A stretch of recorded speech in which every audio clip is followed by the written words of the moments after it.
A lot of the skills that we do in gymnastics require locked straight arms to be performed safely, efficiently, and aesthetically. By a locked straight arm, I mean an arm that has been extended as far as is biologically possible. So when you fully extend your arm, the bony prominence at the top of the radius, which is this bone here, known as the olecranon process, will lock into the gap at the bottom of the humerus, known as the olecranon fossa. Bone will meet bone and the arm will not extend any further than that.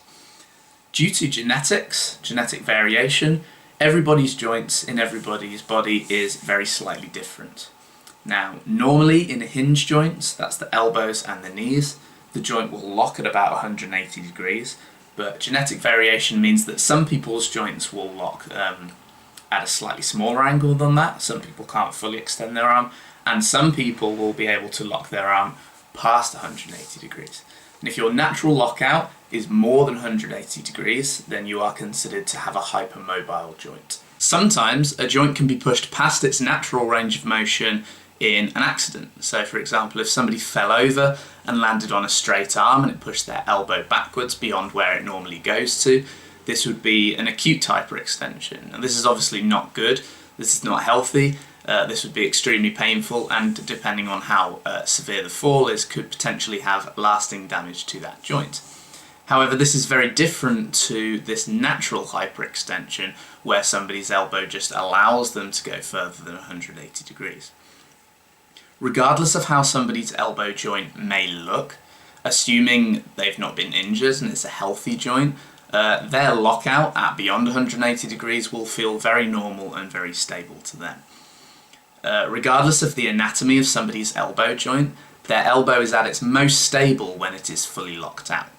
So when you lock the elbow out and the bones push together, like we were just talking about, you have the support of the bones holding the elbow in place. So that's the point at which the joint is at its most stable. If you ask somebody with natural hyperextension to hold their elbow out at 180 degrees, this would be a lot less stable for them, even though it looks flat for you, because they no longer have the support of the bones holding that position. They're just holding that position using the muscles surrounding their arms. This will likely feel quite strange for the person with the hypermobile elbow as well, because their arm won't even feel fully extended, it won't feel straight, it will almost feel like they're bending their arm, even though to your eye it looks as if it is straight. As somebody who has natural elbow hyperextension myself, when I'm training, I often see people wincing or reacting with kind of moderate disgust when they see me straighten my arms and they see my arm push past 180 degrees. People almost react as if it's some kind of freak of nature and it's not right, when in actual fact hyperextension of the joints is actually fairly common. Studies estimate between 10 and 25% of the population have some form of hyperextension in at least one of their hinge joints. Now there's a little bit of a lack of knowledge, a bit of a misconception here, because when somebody who doesn't have a hypermobile joint looks at somebody else who does have a hypermobile joint, they may feel that because that joint is pushing past 180 degrees it is less stable than a normal joint, when in actual fact what's happening at the level of the bone and actually at the level of the joint is exactly the same. Regardless of whether your arm locks out at like 160 degrees or whether it locks out at nearer 200 degrees, what's happening at the bone and at the joint is exactly the same. Bone is meeting bone, the arm's fully extended, and it's at its most stable position, regardless of whether it pushes past 180 degrees or not. In theory, regardless of whether your elbow is hypermobile or not, the stability of the joint should be pretty much the same. And for that reason, I'm going to suggest in this video that even if you have hypermobile elbows, this should be no reason to stop you from training certain skills in gymnastics, and it should not be a detriment to your training in any way. There are many different skills in gymnastics on every apparatus which require locked straight arms to be performed. Now, as long as the arm is locked under tension, so the muscles surrounding the elbows are active and it's not just locked passively, then there's no reason why these skills should be dangerous for anybody to perform. Even skills such as strength elements, the big strength elements on rings, cross, planche, Maltese, which put a huge amount of stress on the elbow joint, are achievable for people with natural hypermobility. There are lots of examples out there of gymnasts with natural hypermobility who have achieved the highest levels of ring strength and have competed at world and Olympic level on the rings. This is fairly firm evidence in my mind that it is not dangerous to train these stressful skills with hypermobility, and B, having hyperextensive elbows is not a disadvantage in terms of gaining the strength that you need to learn and perform these demanding skills. Now, I want to try and make clear at this point in the video that regardless of a person's natural elbow anatomy, learning these intense straight arm strength skills on rings does come with a degree of risk. Even if you are not hypermobile in your elbows, there are many people out there who have experienced either acute or chronic stress injuries from trying to learn these skills. Now, 99% of the time, the injuries which come from these skills come for one of two reasons. Either that person is attempting a skill, an exercise, or a variation which they're not yet physically prepared for, or that person is attempting a skill, exercise, or variation with poor form. So, for example, without locked straight arms, they're trying to do it with bent arms. Not being physically prepared for a variation could mean several different things. It could mean that that person doesn't yet have the baseline bent arm muscular strength to start working that skill.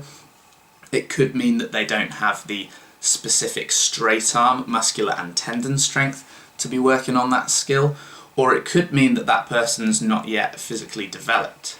So, expanding on that last point a little bit, the normal advice is that children and young teenagers shouldn't be working high-load straight arm strength skills, because this is where it can alter the development of the growth plates, and it can actually alter the anatomy of the elbow, and it can cause hyperextension and instability in later life.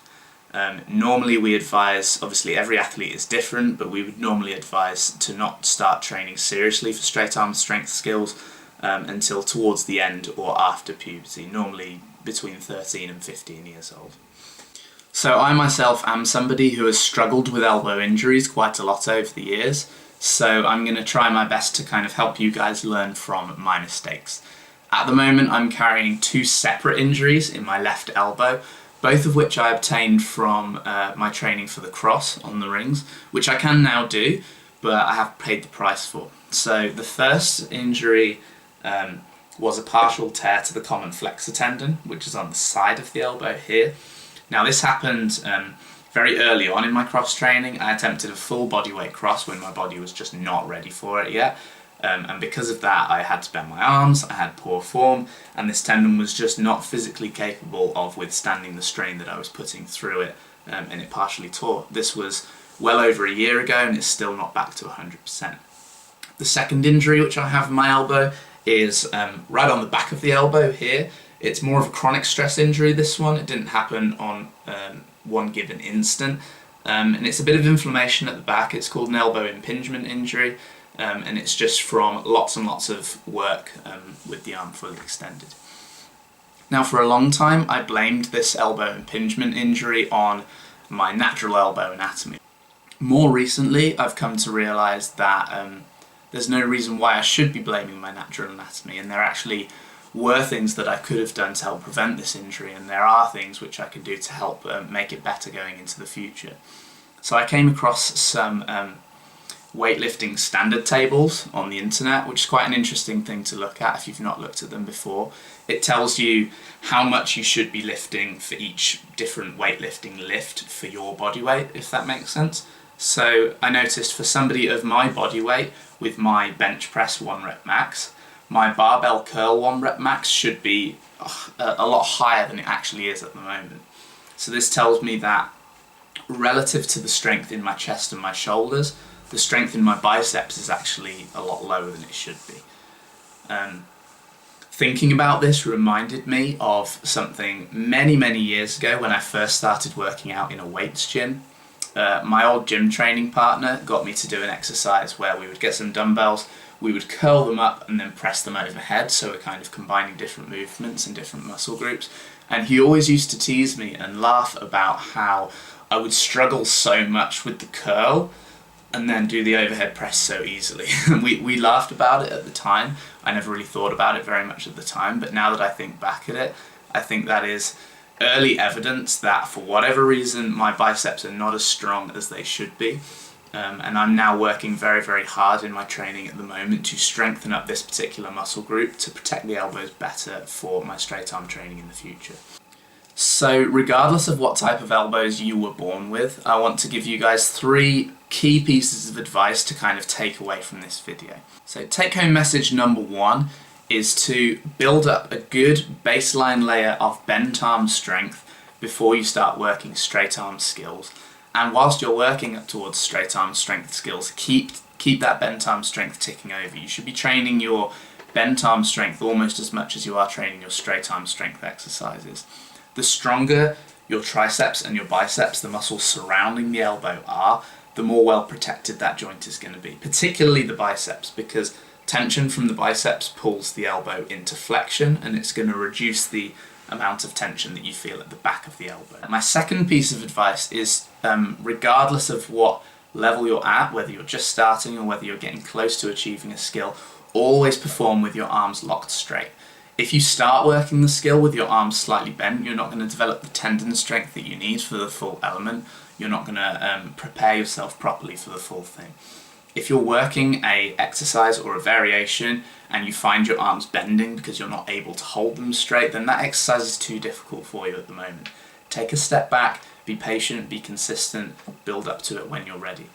Now my third piece of advice is, unless the person that you are talking to is a child, never tell somebody that they cannot achieve something or they should be doing something with their arms bent just because of the natural anatomy of their elbows. Like we've said, there's plenty of evidence out there that the highest levels of strength skills are achievable even for people with hypermobile elbows. People may come across difficulties and blocks in the way, but with patience, consistency and sensible training programming, anything is possible. So my advice would be to never tell somebody that something's impossible for them or that they should do it differently just because of the way their elbows naturally are. Thank you.